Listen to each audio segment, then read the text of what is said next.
Goldman Sachs just reported this. 300 million jobs gone by 2027. Not maybe, not eventually. By 2027.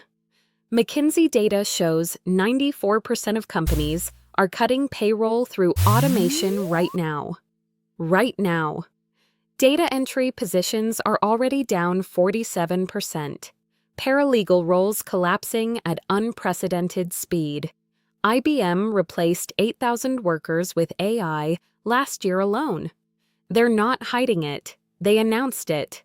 Customer service jobs are next. 2.3 million positions predicted gone in 36 months. That's one vanishing every 0.5 seconds.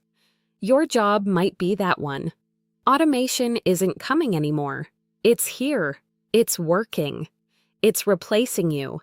Your family needs to know this happens today, not tomorrow. Today. Like and subscribe for more. Zero input AI every day.